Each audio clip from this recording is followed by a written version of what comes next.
Hello, and if you are joining me and you watched the last video and you followed me on Instagram, you'll know that this was the underpainting to the painting that I'm working on, and I think that's turned out really nice. I think we've got some really nice tones in there, so it's very expressive, and I'm going to work back into that next with some oil paint, which I may film, but I'm going on holiday for a while, so I may record some videos while I'm on holiday, or I may not. Either way, I'm going on holiday, so I'm not going to be painting. Well, I might be painting, just not in the studio. So, okay, well, let's get into it. Today I've got a housemate special. And these are my housemates that I went to university with. And we have a bit of a group chat, very competent professional people, with some very interesting questions. Well, one of them is anyway. So, the first question comes from a good friend of mine, good friend of yours too, Jacob Skeldon. And Jacob asks, does the zeitgeist help, hinder, or bear no influence on your painting as a whole? That's a good question. Well, I'm an abstract painter. Mostly an abstract painter. Sometimes I do have a concept with stuff that I do, but it generally tends to be outside of the field of normal concerns. And I think there's definitely two types of zeitgeist. Zeitgeist, by the way, as far as I understand it, as good as my German is spirit of the times. See, there with the t-shirt. It's on backwards, obviously, because the camera's flipped. Yeah, so that's like the sort of communal, shared consciousness, spirit of the times, what we're thinking of, what's relevant to today. Now, I think there's very two distinct types of zeitgeist, in my opinion.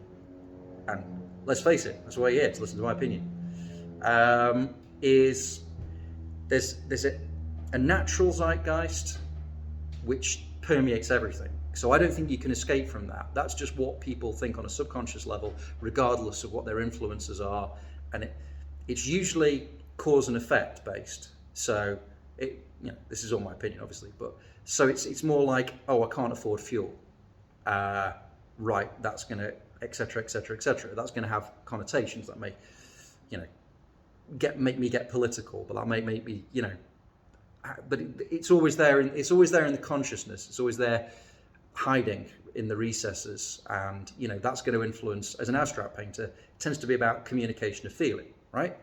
If I can't afford my fuel, I'm a bit annoyed, then it's going to come out in my painting, isn't it? So I don't think you can get away from, as someone that puts emotion into painting, I don't think you can get away from zeitgeist, like genuine zeitgeist.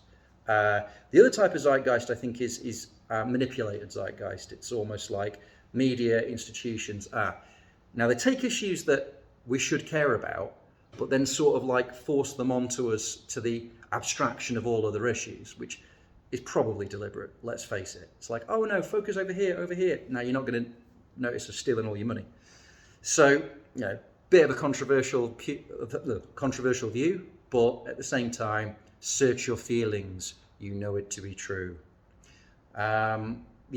So I think legitimate zeitgeist is always in the unconscious, and I paint unconsciously, so that's going to have an effect on what I paint.